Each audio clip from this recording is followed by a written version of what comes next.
Hello, c'est HR, votre chroniqueur. Alors aujourd'hui, je vais vous parler du thriller français 37. Thriller totalement dans le même style que l'excellent film porté par Rutger Hauer, The Hitcher. Ce film suspense 37 est réellement dans le même style. Forcément, si vous aimez les films suspense au cœur d'un véhicule, ce film est pour vous. Avant d'aller plus loin, n'oubliez pas, si vous n'êtes pas abonné, pensez à le faire. Pensez à la petite cloche pour les notifs. Pensez surtout à mettre en commentaire vos réactions par rapport au film, par rapport à ma vidéo. Let's go!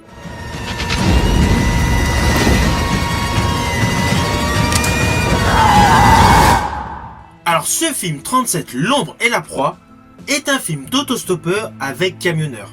Il fut réalisé par Arthur Mollard. Alors le postulat de base est assez simple. Dès la scène d'ouverture, nous découvrons un camionneur, Vincent, fan de musique métal. D'ailleurs, l'intro surprend totalement. Celui-ci, on voit un moment qu'il s'assoupit, il va avoir un accident, en un claquement de doigts, il se réveille, en fait c'est un cauchemar.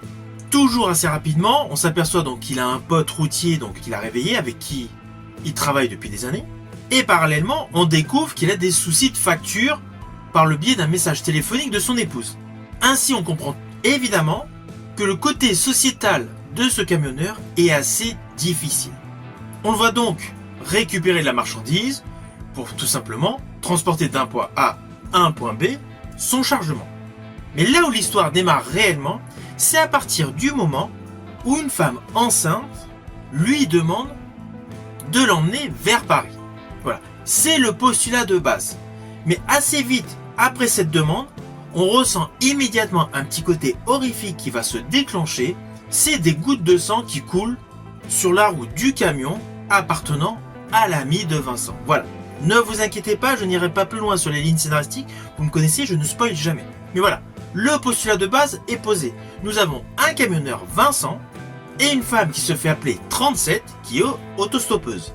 À partir de ce postulat, le film pourrait avoir plusieurs directions différentes. Et justement, ce film propose un suspense haletant qui va dans plusieurs directions. Alors c'est clair, des films dans ce registre, il y en a eu pléthore, mais selon moi, les meilleurs restent Hitcher avec Rutger Hauer et naturellement Une virée en enfer avec Paul Walker. Que ce soit Hitcher ou que ce soit Une virée en enfer alias Joyride, il y a eu plusieurs séquelles. Ceci dit, toutes les séquelles de ces deux films que j'ai particulièrement aimés, Une virée en enfer et Hitcher, sont inférieures à ce film français 37, L'ombre et la proie. Pourtant, L'ombre et la proie a un budget très limité, on s'en rend compte assez facilement. Mais ce qui est important, c'est que le jeu d'acteur compense justement ce manque de budget, ce manque de moyens. Ce qui permet à ce film de distiller tout au long de son récit une réelle crainte, une réelle peur, une réelle angoisse. Un côté anxiogène va s'élaborer au fur et à mesure qu'on avance dans le film, sans pour autant avoir de scènes d'action extravagantes. Alors oui, il y en a quand même quelques-unes. Je pense notamment avec des gendarmes. Mais cela reste une minorité. On est essentiellement dans le suspense, dans l'émotion, dans le cérébral. Car contrairement à ce que vous pouvez imaginer, le film a de nombreux twists. Et des twists, mais totalement imprévisibles. Pourtant voilà, j'en ai vu pléthore des films. Mais les twists présents dans ce film sont totalement imprévisibles. Néanmoins, ils sont légitimes, ils sont expliqués par des flashbacks. Mais lorsque vous avez vu ce film, le constat est clair, les idées que nous pouvions avoir au début de ce film sont radicalement contrecarrées arrivées à la fin de ce film. Alors ce thriller est parfaitement interprété par un duo de protagonistes exceptionnels. Que ce soit pour Guillaume Pottier ou Mélodie Simina, leur interprétation est top. Leur interprétation donne une dimension beaucoup plus importante à ce thriller psychologique, où la méfiance ou la manipulation s'entremêlent avec une parfaite alchimie. Car vous allez le voir dans le film, ces personnages ont des facettes multiples. Ils ont tous un côté bon et un côté obscur. Tout au long de ce film, vous allez découvrir des situations totalement antagonistes avec ces deux personnages. Car naturellement, étant sur des autoroutes, ils rencontrent du monde. Plus précisément, des amis du chauffeur camionneur, ses collègues de boulot. Et au vu de tout ce qui se passe dans le film, ils sont obligés mutuellement de cacher ce que l'autre fait. Ainsi, ce simple petit détail transforme certaines scènes en véritables plans séquences anxiogènes, avec la crainte du comportement extrêmement scabreux que l'un des deux peut avoir. Et le côté désertique de certaines scènes, via les aires d'autoroute, rajoute ce côté de tension effrayante. Car oui, on a l'habitude dans les films américains de voir l'aire d'autoroute déserte, l'autoroute vide, laissant dans des situations extrêmement dures les protagonistes principaux du film.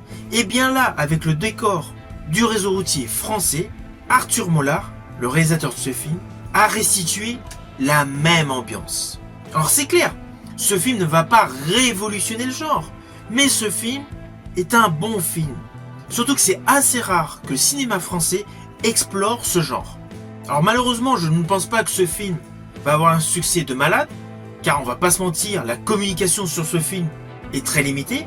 Moi perso, je l'ai vu par coup de chance. Pourquoi ? Parce que j'ai été voir le film Le Choix avec Vincent Lindon, et en attendant le début de ce film, Le Choix avec Vincent Lindon, où d'ailleurs j'ai fait une chronique, j'ai vu la bande-annonce de ce film 37. Et c'est ça qui m'a hypé à le découvrir. Mais sinon, dans la presse, j'en avais absolument pas entendu parler. C'est dommage. Surtout qu'in fine, c'est un bon thriller français, avec un duo d'acteurs impeccable. Que ce soit le camionneur Vincent, toutes les émotions d'angoisse, de stress, de colère, elles passent littéralement. De même que pour le personnage féminin se faisant appeler 37. Les différentes émotions qu'elle présente tout au long de ce film sont parfaitement exploitées. Alors sur un côté technique, j'ai particulièrement aimé les cadrages, les plans séquences et surtout la luminosité. Le côté très dark, le côté manque de lumière dans des séquences assez naturelles, avec un petit côté sépia pour certaines scènes, et en totale adéquation avec des films du même registre. Je pense notamment à Motel avec Kate Beckinsale. On est vraiment avec une ambiance angoissante. Toute l'atmosphère de ce film est saupoudrée de frayeur. Je rajouterais même qu'il y a une séquence, un moment clé dans le film, qui est parfaitement réalisée, mais qui est gore. Mais ne vous inquiétez pas, je ne vous dirai pas laquelle.